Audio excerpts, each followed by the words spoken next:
कुरान में सजदा आता ना, वो सजदा कुरान पढ़ते टाइम में नमाज मिस करना की नहीं, नमाज सेपरेट से पढ़े जाएगी।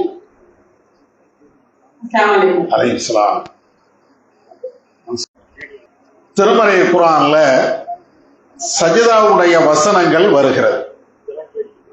இந்த சஜிதாவுடைய வசனங்கள் ஓதுகின்ற பொழுது சஜிதா செய்யணும்.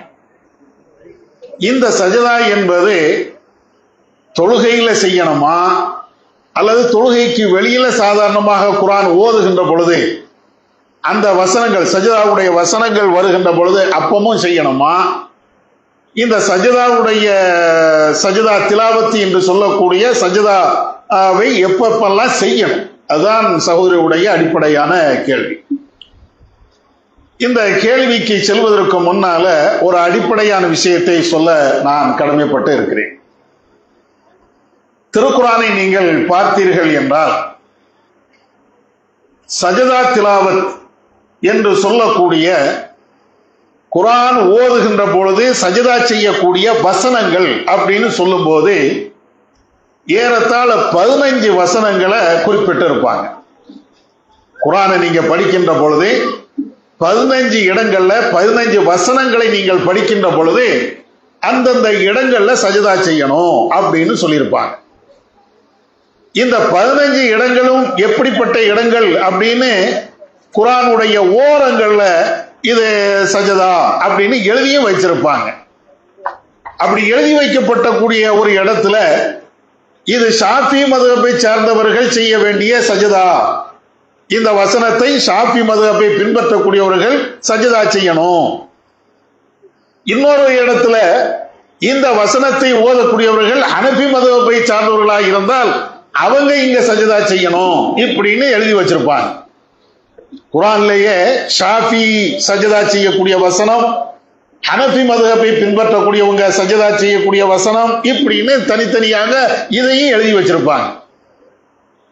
இப்படி ஒட்டுமொத்தமாக குர்ஆனுடைய வசனத்தை நீங்கள் பார்த்தீர்கள் என்றால் ஏறத்தாழ 15 இடங்கள்ல சஜதா செய்யணும் அப்படின்னு வச்சிருக்கிறாங்க.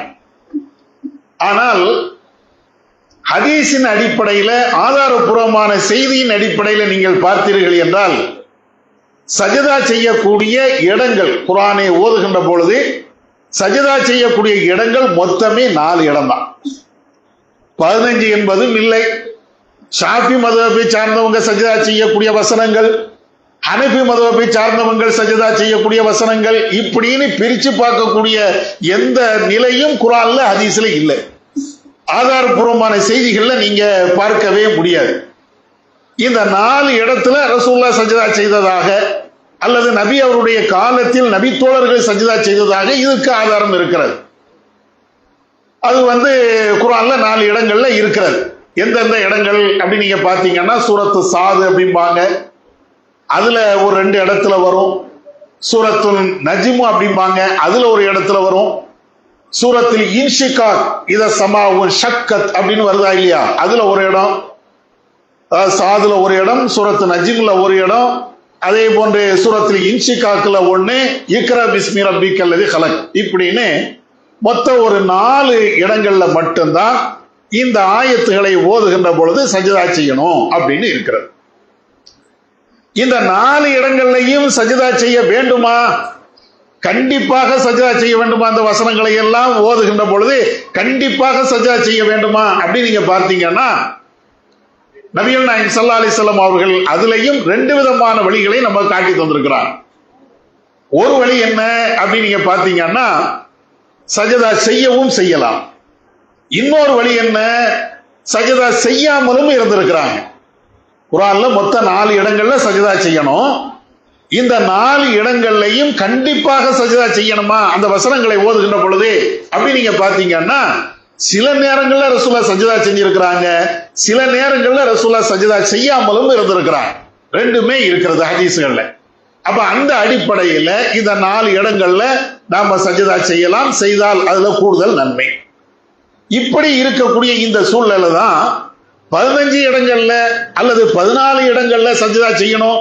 ஷாஃபி மதுஹபுக்கு இந்த இடம், ஹனஃபி மதுஹபுக்கு இந்த இடம் இப்படி எல்லாம் எழுதி வைக்கிறது மார்க்கத்தில் இல்லாத ஒன்று. மார்க்கத்தில் இல்லை என்பதற்கு நீங்க பெரிய ஆய்வுலாம் பண்ண வேண்டாம். நபியுடைய காலகட்டத்தில் ஷாஃபி மதஹப் இருந்துச்சா? நபியுடைய காலகட்டத்தில் ஹனஃபி மதஹப் இருந்துச்சான்னா இல்லவே இல்லை.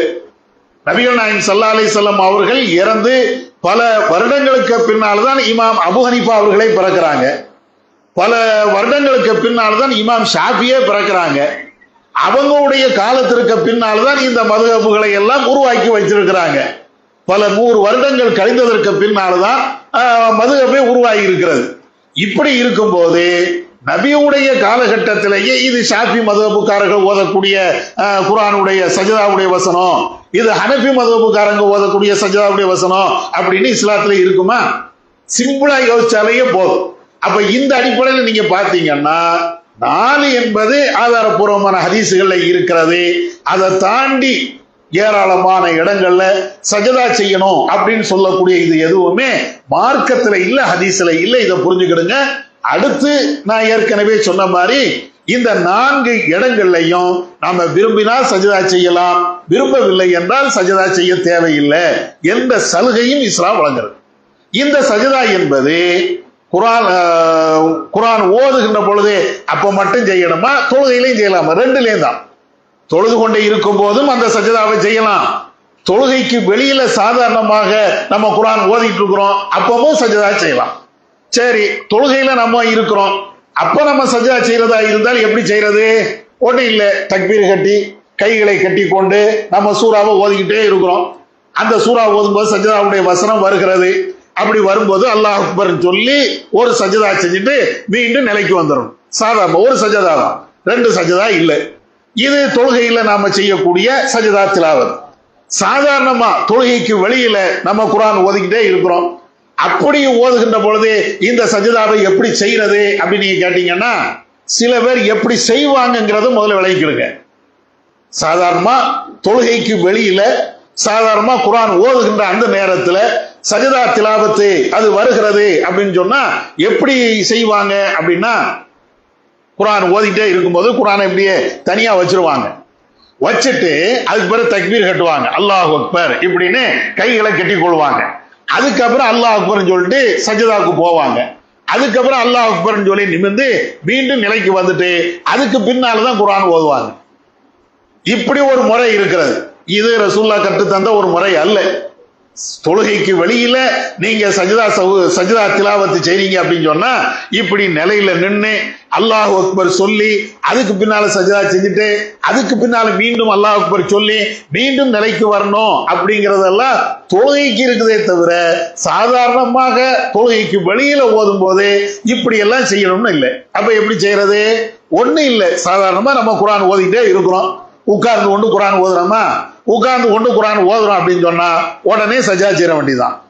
சஜதா அவ்வளவுதான். 2 நெத்தியை கொண்டு சஜதாங்கிறது நெத்தி மூக்கு தரையில படணும், முட்டுக்கால் தரையில படணும், 2 கைகளுடைய அந்த உள்ளங்கை தரையில படணும். இவ்வளவுதான் சஜதா. இந்த மாதிரி சஜதா செய்தாலேயே போதுமானது. அதற்காக நீ எஞ்சி நிக்கணும் அப்படிங்கிற சட்டம்லாம் ஒண்ணு கிடையாது. ஒரு ஆளு நிலையில நிக்கிறாரு, நின்றுகிட்டே இருக்கிறாரு, அவரு குர்ஆனை ஓதிக்கிட்டே இருக்கிறாரு, அப்ப சஜதா வசனம் வருது அப்படின்னா அவர் நின்ன நிலையில சஜதா செய்யலாம். தொழுகைக்கு அப்படி இல்லை, சாதாரணமா நிக்கிறாரு. இப்படி அவர் நின்ன நிலையில நிக்கிறாருன்னா அப்படியே சஜதா செய்யலாம். உட்கார்ந்துக்கிட்டு ஓதிக்கிட்டு இருக்கிறோம், அப்போ சஜதாவுடைய வசனம் வந்துருச்சு, அப்ப எந்திரிச்சு நின்று ஓதணுமானா அது தேவையில்லை. இதை நீங்க புரிந்து கொள்ளணும். அதனால தொழுகையில சஜதா வசனம் ஓதனால் தொழுகையில சஜதா செய்து கொள்ளலாம். தொழுகைக்கு வெளியில சஜதா வசனம் ஓதுகிறோம் என்றால் தொழுகைக்கு வெளியில சாதாரணமான நேரத்தில் அப்பவும் சஜதா செய்து கொள்ளலாம். அந்த வசனத்தை ஓதும்போது செய்து கொள்ளலாம். ஒரு நேரம் நம்மளுக்கு இதுல தேவையில்லை அப்படின்னு நம்ம நினைக்கிறோம் அப்படின்னு சொன்னா சஜதா திலாவத்து ஓதுகின்ற பொழுது சஜதா செய்யவும் தேவையில்லை.